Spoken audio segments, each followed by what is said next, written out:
নমস্কাৰ বন্ধু বান্ধৱীসকল স্বাগতম জনাইছোঁ ষ্টাডি উইথ ৰাতু চেনেলৰ আন এটা নতুন ভিডিঅ'লৈ আজিৰ এই ভিডিঅ'টোত আমি আলোচনা কৰিম আসাম জিঅ'গ্ৰাফীৰ টপ 25 অতি গুৰুত্বপূৰ্ণ প্ৰশ্ন যিবোৰ আসাম পুলিচ এডিআৰই এপিএছচি আৰু অন্যান্য প্ৰতিযোগিতামূলক পৰীক্ষাৰ বাবে অতি উপকাৰী সেয়েহে ভিডিঅ'টো শেষলৈকে চাই থাকিব তেতিয়াহ'লে আহক অতি পলম নোহোৱাকৈ ভিডিঅ'টো আৰম্ভ কৰোঁ ইয়া হৈছে ভিডিঅ'টিৰ প্ৰথমটি কুৱেশ্যন অসমৰ জলবায়ু মূলতঃ কি প্ৰকাৰৰ the climate of Assam is primarily of which type?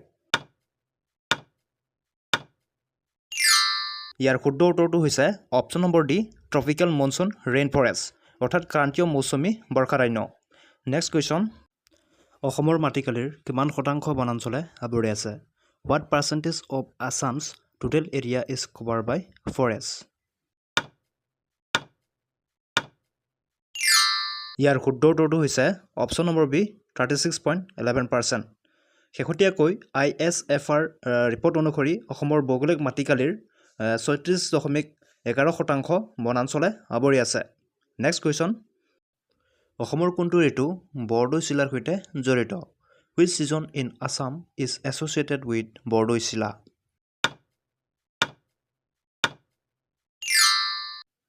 ইয়াৰ শুদ্ধ উত্তৰটো হৈছে option number B pre monsoon অৰ্থাৎ মৌচুমী পূৰ্বকাল বসন্তকালত মৌচুমীৰ আগে আগে অহা দুমাহক অসমত বৰদৈ চিলা বুলি কোৱা হয় ঠিক আছে এতিয়া আহিছোঁ পৰৱৰ্তী প্ৰশ্নটোলৈ দিহিং পাটকাইক কেতিয়া ৰাষ্ট্ৰীয় উদ্যান ঘোষণা কৰা হৈছিল in which year Dihing Patkai was declared as a national park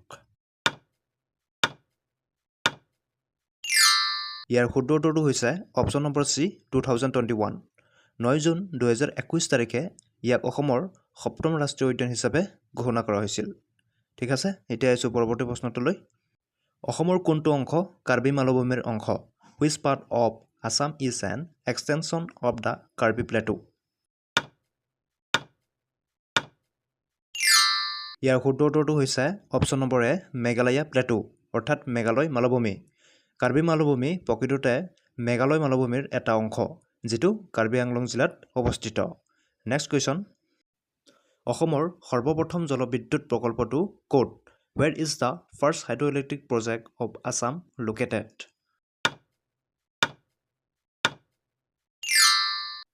year right এনচাৰটো হৈছে option number B Kopili Dima Hasao জিলাৰ উমৰাংচত থকা কপিলি জলবিদ্যুৎ প্ৰকল্প অসমৰ এক গুৰুত্বপূৰ্ণ প্ৰকল্প আৰু ইয়া হৈছে অসমৰ সৰ্বপ্ৰথম জলবিদ্যুৎ প্ৰকল্প নেক্সট কুৱেশ্যন বৰাক নদীৰ মুঠ দৈৰ্ঘ্য ভাৰতৰ ভিতৰত কিমান what is the total length of the Barak river within India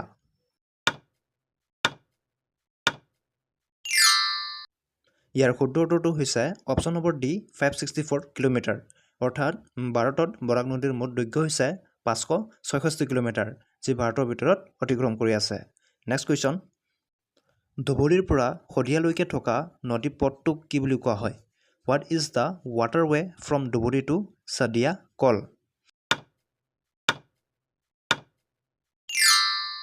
ইয়াৰ শুদ্ধ উত্তৰটো হৈছে option number B national waterway 2 1988 চনত ব্ৰহ্মপুত্ৰৰ এই অংশটোক ৰাষ্ট্ৰীয় জলপথ 2 হিচাপে ঘোষণা কৰা হয় নেক্সট কুৱেশ্যন অসমৰ চাহপাত উৎপাদনত বিশ্বৰ মুঠ উৎপাদনৰ কিমান শতাংশ what percentage of world's tea production comes from Assam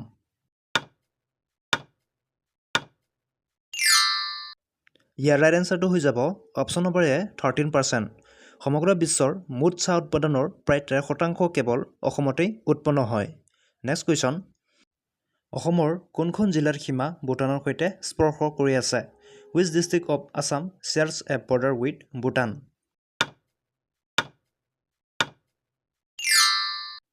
ইয়াৰ শুদ্ধ উত্তৰটো হৈছে option number A Chirang Kokrajhar Chirang Baksa Udalguri এই জিলাসমূহ ভূটানৰ সৈতে স্পৰ্শ কৰি আছে আপোনালোকে কাষৰ ছবিৰ মেপত চাব পাৰে আৰু এনেধৰণৰ মেপ বেছ কুৱেশ্যনসমূহ এক্সামত বাৰে বাৰে অহা দেখা পোৱা যায় চ' আপোনালোকে মনত ৰাখিব ঠিক আছে এতিয়া আহিছোঁ পৰৱৰ্তী প্ৰশ্নটোলৈ অসমৰ মুঠ মাটিকালি কিমান what is the total geographical area of Assam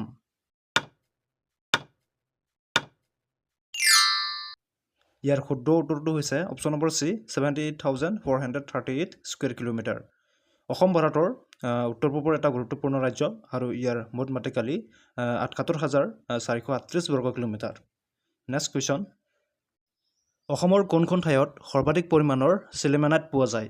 in which place of Assam is sillimanite found?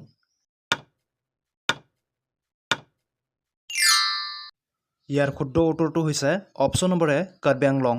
Karbi Anglong জিলাৰ পাহাৰীয়া অঞ্চলত এই খনিজ পদাৰ্থবিধ পোৱা যায় আৰু ই এটা উচ্চ তাপমাত্ৰাৰ সহ্য কৰিব পৰা ক্ষমতা থাকে। সেয়েহে লো তীখাৰ বাতি নিৰ্মাণত, স্পাৰ্ক প্লাগ, চিলিমেনাইটৰ ইটা, গ্লাছ ইণ্ডাষ্ট্ৰী আদিসমূহত ব্যৱহাৰ কৰা হয়। তদুপৰি ইয়াৰ বহুতো কাম আছে। ঠিক আছে, এতিয়া আহিছোঁ পৰৱৰ্তী প্ৰশ্নটোলৈ। বৰাক নদীৰ উৎপত্তি ক'ত? Where is the source of the Barak river?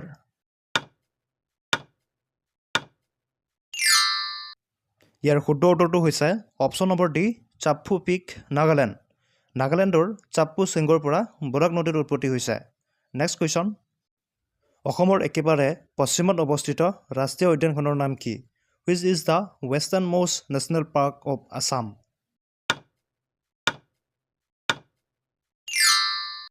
ইয়াৰ শুদ্ধ উত্তৰটো হৈছে option number A, Raimona.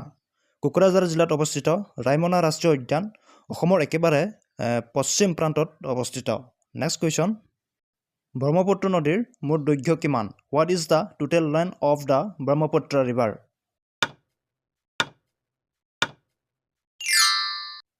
Year right এনচাৰটো হৈছে অপশ্যন নম্বৰ চি, 2900 কিলোমিটাৰ।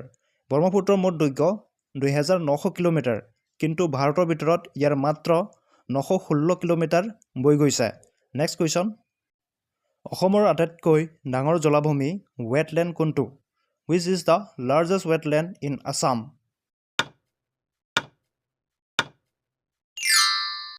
ইয়াৰ শুদ্ধ উত্তৰটো হৈছে অপশ্যন নম্বৰ বি, চনবিল, যাক সোণবিল বুলি জনা যায়।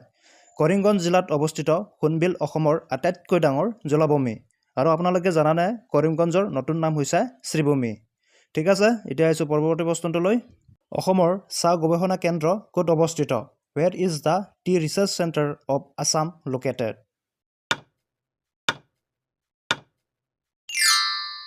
ইয়াৰ শুদ্ধ উত্তৰটো হৈছে অপশ্যন নম্বৰ এ, যোৰহাট।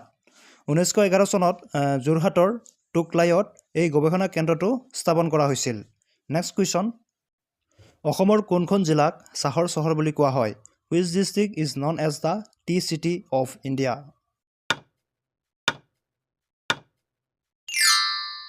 ইয়াৰ শুদ্ধ উত্তৰটো হৈছে option number B, Dibrugarh. Dibrugarh জিলাত আটাইতকৈ বেছি চাহ বাগান থকাৰ বাবে ইয়াক ভাৰতৰ চাহৰ চহৰ বুলি জনা যায়। নেক্সট কুৱেশ্যন, অসমৰ আটাইতকৈ উত্তৰে থকা জিলা কোনখন? Which is the northernmost district of Assam?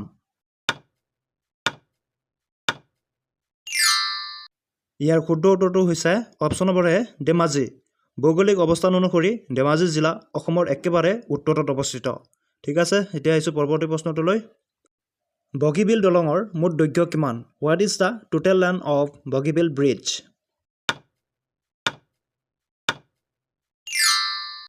ইয়াৰ শুদ্ধ উত্তৰটো হৈছে option number C, 4.94 kilometre. Bogibeel দলং ভাৰতৰ আটাইতকৈ দীঘল ৰেলপথ দলং আৰু ইয়াৰ দৈৰ্ঘ্য প্ৰায় 4.94 কিলোমিটাৰ। নেক্সট কুৱেশ্যন, মাজুলী জিলাক কেতিয়া আনুষ্ঠানিকভাৱে জিলা ঘোষণা কৰা হৈছিল? In which year Majuli was formally declared as a district?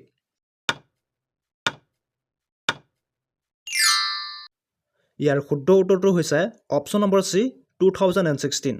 2016 চনৰ 8 ছেপ্টেম্বৰত মাজুলীক ভাৰতৰ প্ৰথমখন নদী দ্বীপ জিলা হিচাপে স্বীকৃতি দিয়া হয়। নেক্সট কুৱেশ্যন, অসমৰ দক্ষিণতম জিলা কোনখন? Which is the southernmost district of Assam? ইয়াৰ শুদ্ধ উত্তৰটো হৈছে option number A, Karimganj. Karimganj জিলা অসমৰ একেবাৰে দক্ষিণত অৱস্থিত। নেক্সট কুৱেশ্যন, তলৰ কোনখন নদী ব্ৰহ্মপুত্ৰৰ দক্ষিণ পাৰৰ উপনৈ? Which of the following is a south bank tributary of Brahmaputra?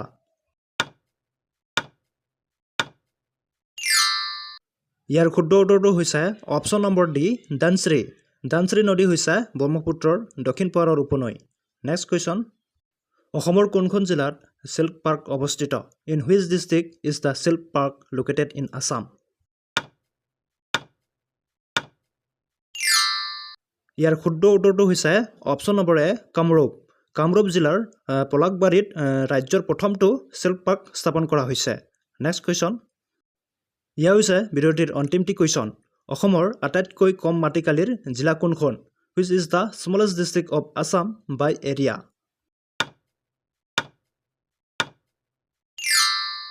ইয়াৰ শুদ্ধ উত্তৰটো হৈছে option number D south Salmara Mankachar.